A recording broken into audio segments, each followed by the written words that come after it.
Hi!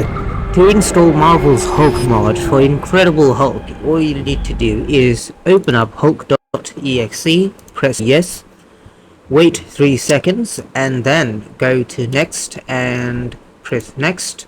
Select Incredible Hulk's folder, so you're gonna go to wherever you saved it and then select the Incredible Hulk. Make sure that it is the directory, press OK, press next, and press install. It'll take a while to install it, but it shouldn't be too long. And so we are done, and we're gonna click finish. Now we're gonna go back to our Incredible Hulk folder.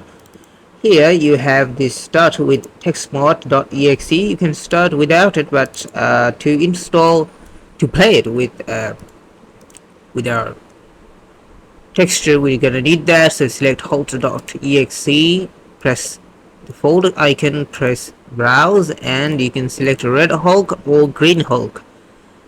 If you want to play as the red Hulk, just press the TPF here and press run, and then you'll start with the game.